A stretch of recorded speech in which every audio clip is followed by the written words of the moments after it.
Hey, God bless you guys. So I wanted to make another video today, and in this video I want to talk about my thoughts on investment and what approaches I take when it comes to investing. And what I like to do is I listen to people like Warren Buffett. I've read the book The Richest Man in Babylon, and I think that the advice from that book, The Richest Man in Babylon, and advice that Warren Buffett gives is enough for anyone to retire with enough wealth to sustain them and also be able to leave an inheritance to your children.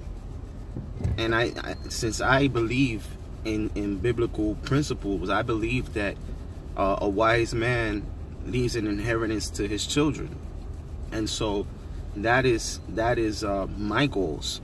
Now, the reason why I invest and the reason why I want to become wealthy is not because I want to be this flashy guy that, you know, flashes around in Mercedes-Benz and million-dollar mansions. That is not my goal at all. My goal in building wealth is that I can be financially independent from the government or from a job when it's time for me to retire. Also, I do not want to be a burden on my children when I get older. I don't want to be a burden on my children. I don't want my children to have to take me in and have to deal with me. No, I want to have enough money that, you know, my houses will be paid off fully, and I'll be able to pay for someone to come in and take care of me and my wife when we are elderly. That burden won't be on my children. I also invest for my children's college. So I have a ESA accounts right now open for my children, and I might up it to 529 because there's a limit that you can put in. I think an ESA is like $2,500 a year, and a 529 is like $5,000 a year. I'm not sure. I don't remember. I have to do the research. But right now, I just do the ESA, and I don't want my children to have the burden of student loans. I don't want them to go through what I went through. I don't want them to have to work a full-time job while going to college. You know, I would have preferred to not have to have done that, but unfortunately I had to. And I don't think working while going to college is a bad thing. I actually think that it teaches our kids responsibilities and stuff, where they can get a part-time job and pay for those extra things like their books or their food and stuff like that. I think that that's a very positive thing for your children to experience, but I don't want them to have the burden of student loans. I don't want that. And so I invest for them now while they're young. So the advice that I learned from reading The Richest Man in Babylon, and also from some talks that I've heard Warren Buffett give, is to never invest in something that you don't understand. Okay? Never invest in something that you don't understand. If you know nothing about the tech industry, don't invest in the tech industry. If you don't know anything about real estate, don't invest in real estate. If you don't know anything about Microsoft, don't invest in Microsoft. Because more than likely you will lose your money. You will lose your money. You don't understand the industry. You don't know anything about it. You're just throwing your money in there. You know, in The Richest Man of Babylon, I believe the son received his inheritance, and he went out and he invested in crystals, but he didn't know anything about crystals. So the person that he invested with ended up taking him for a fool and got him false crystals, and he lost all his money. It's the same concept when it comes to the market. Don't invest in something you don't know in. Now, Warren Buffett said that there are thousands and thousands and thousands of companies that are out there. And he doesn't need to understand them all. Basically, what he said was he invests in what he understands. And he gives the example of Coca-Cola, where he says that there are like 18 billion servings of Coca-Cola sold every single day. And even if you get a penny, that's $18 million a day that Coca-Cola gets. And so the point is that he broke it down. He understood Coca-Cola, and so he invested in Coca-Cola. It's the same mentality we have to have. Now, I don't have the time to sit down and analyze the market and analyze the companies and read the portfolios and all this stuff. So while I do own a couple of single stocks, I don't own many.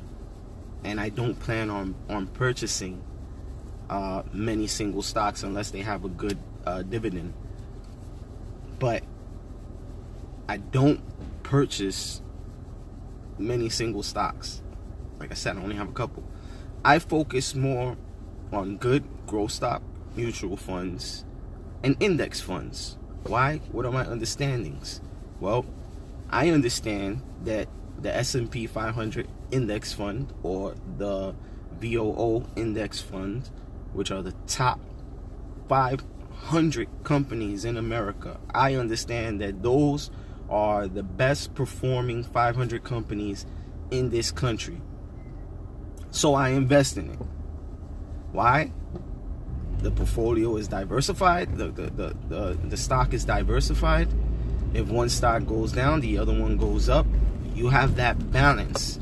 And while it's not gonna be an overnight sensation the way, you know, Amazon stock was at one point, or Apple stock was at one point, when you invest in mutual funds and the index, you're investing for the long run. You're not investing to become a millionaire overnight. And it's the best way to do it anyway. The best way to build wealth is over time.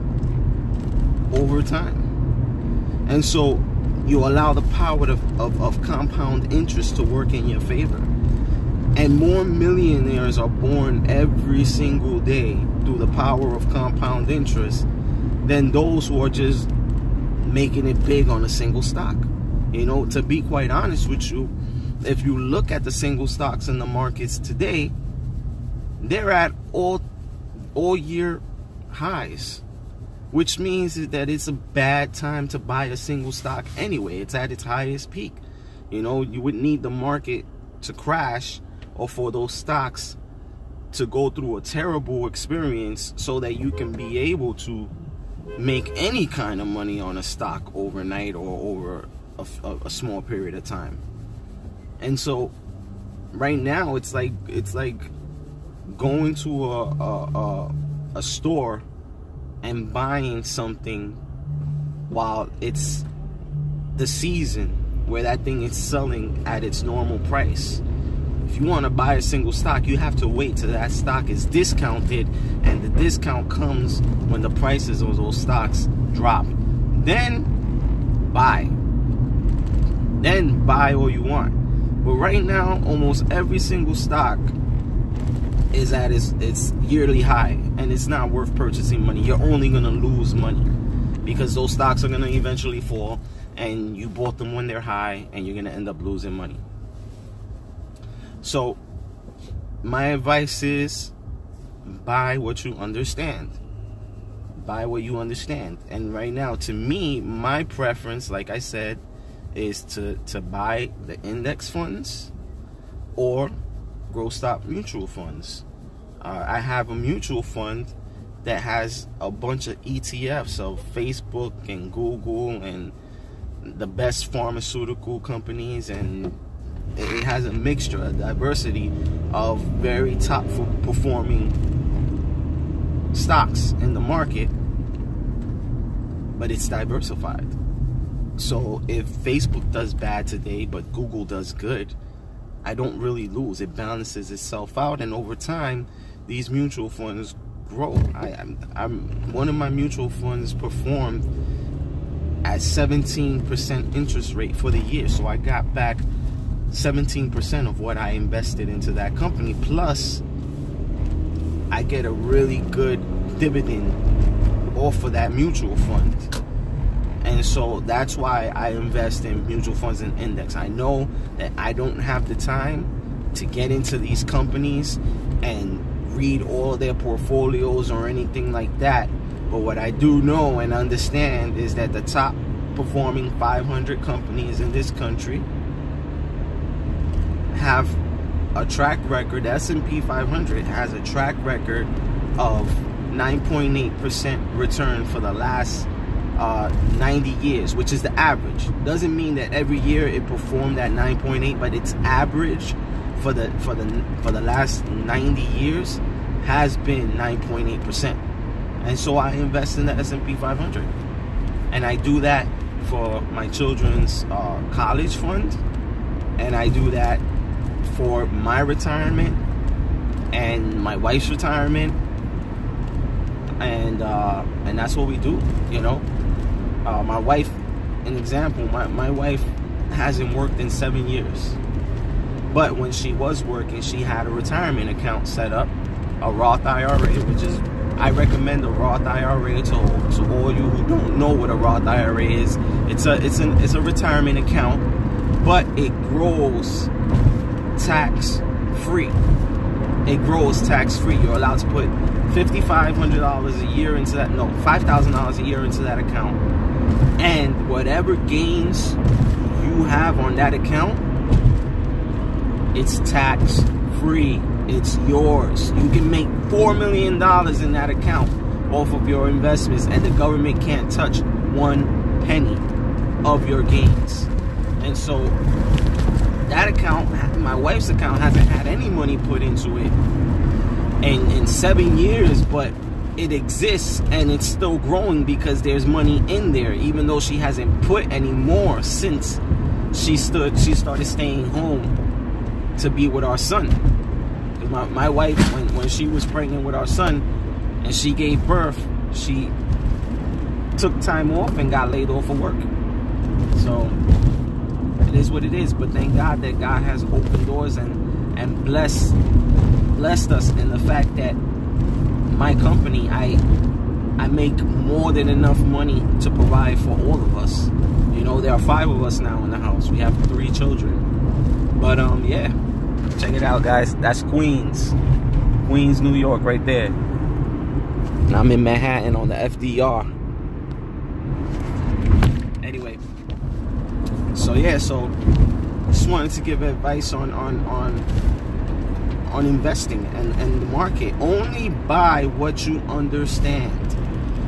And again, the S&P 500 and good growth stock mutual funds will have you retire with dignity. Okay? Anyway, God bless you guys. Take care.